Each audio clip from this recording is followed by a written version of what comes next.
வணக்கம்.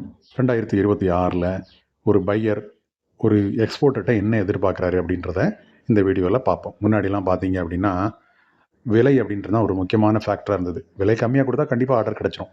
ஆனால் இன்றைய காலகட்டத்தில் அப்படி கிடையாது. லாங் டேர்ம் பிஸ்னஸ் ரிலேஷன்ஷிப்பை வந்து எதிர்பார்க்குறாங்க, குவாலிட்டி எதிர்பார்க்குறாங்க, டைம் டெலிவரி எதிர்பார்க்குறாங்க, டிரான்ஸ்பரன்சி எதிர்பார்க்குறாங்க. இந்த மாதிரி பையரோட எதிர்பார்ப்பு அப்படின்றது வந்து அதிகமாகிட்டே இருக்குது. ஸோ இப்போது தரம் அப்படின்னு பார்த்தோம். தரம் வந்து எப்போ இருந்து ஸ்டார்ட் ஆகுது அப்படின்னா, நம்ம ஃபஸ்ட்டு ஒரு சாம்பிள் அனுப்புவோம் இல்லைங்களா? சாம்பிளை பார்த்துட்டு பையர் இன்ஸ்பயர் ஆகி, "சூப்பராக இருக்குது. எனக்கு இதே மாதிரி வந்து ஆர்டர் பண்ணி கொடுங்க" அப்படின்னு சொல்லி கேட்பாரு. ஸோ அப்போ நம்ம என்ன பண்ணணும்?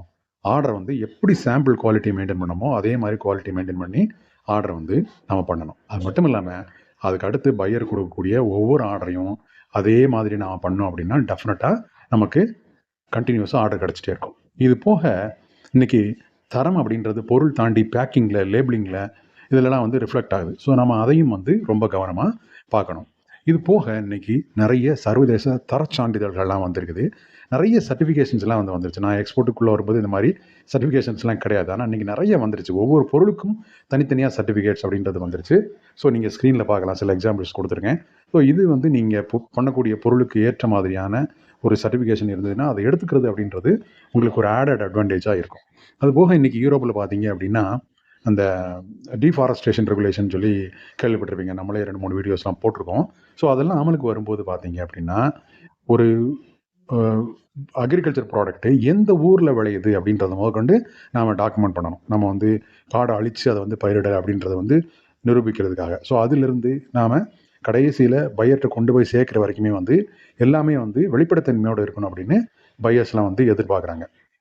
அதை தாண்டி இன்றைக்கி பார்த்தீங்க அப்படின்னா, இந்த பேக்கிங்கில் கூட நிறைய மாறுதல்கள் வந்து வந்துருச்சு. இன்றைக்கி க்ரீன் பிஸ்னஸ் அப்படின்ற மாதிரில நிறைய பேக்கிங் மெட்டீரியல்ஸை வந்து அவாய்ட் பண்ண சொல்லி பல நாடுகளில் சொல்கிறாங்க. இப்போ நம்ம டிஷர்ட்லாம் வந்து அனுப்பணும்னா முன்னாடி வந்து பாலி பேக் போட்டு அனுப்புவோம். இப்போ பாலி பேக் அவாய்ட் பண்ண சொல்கிறாங்க.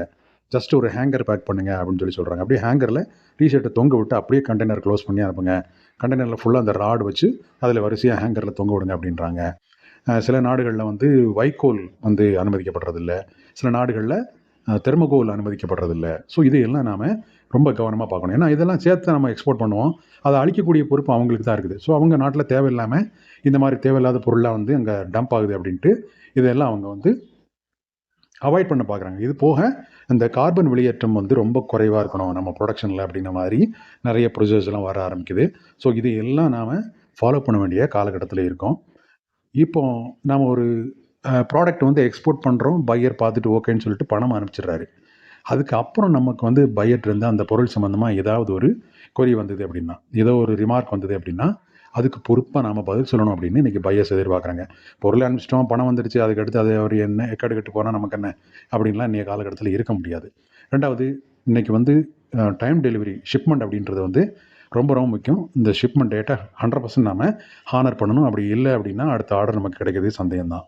அது மட்டும் இல்லாமல் ஆர்டர்ஸ் நடந்துட்டு இருக்கும்போது, ஆர்டர் வந்து ப்ராசஸ் ஆகிட்டு இருக்கும்போது பையர் வந்து நம்மக்கிட்ட அப்டேட் ஏதாவது கேட்டார் அப்படின்னா அதுக்கு உடனடியாக பதில் அளிக்கணும். 2வது அந்த பதில் அப்படின்றது வந்து தெளிவாக இருக்கணும். வேகாக வந்து ஆன்சர் பண்ணக்கூடாது. ஸோ அது வந்து இமெயில்னாலும் சரி, வாட்ஸ்அப்னாலும் சரி, நாம் லேட் பண்ணாமல் ஆன்சர் பண்ணணும் அப்படின்னு பையர் நினைப்பாங்க. ஸோ இது வந்து இதெல்லாம் ஓவராலாக பார்க்கும்போது நம்ம விலை குறைச்சி பையர் அப்ரோச் பண்ணால் ஆர்டர் கிடைக்கும் அப்படின்றதெல்லாம் வந்து அந்த காலம். இப்போதைக்கு விலை குறைவு அப்படின்றது வந்து ஒரு அறிமுகத்துக்கு தான் ஜஸ்ட். ஆனால் ஒரு தரமும் ஒரு நம்பிக்கையும் நமக்கு இருந்தது அப்படின்னா, நாம் ஒரு நீண்ட காலத்துக்கு பையரோட பிஸ்னஸ் பண்ண முடியும். அது ஒரு நிரந்தர வெற்றி நமக்கு கொடுக்கும் அப்படின்றது தான் இந்த பையர் நம்மக்கிட்ட எதிர்பார்க்கறதுக்கான முக்கியமான ஒரு ஃபார்முலா. ஸோ இதை கரெக்டாக ஃபாலோ பண்ணாலே போதும். நமக்கும் பையருக்குமான அந்த உறவு தலைமுறையாக நீடிக்கிறதுக்கு வாய்ப்பு இருக்குது.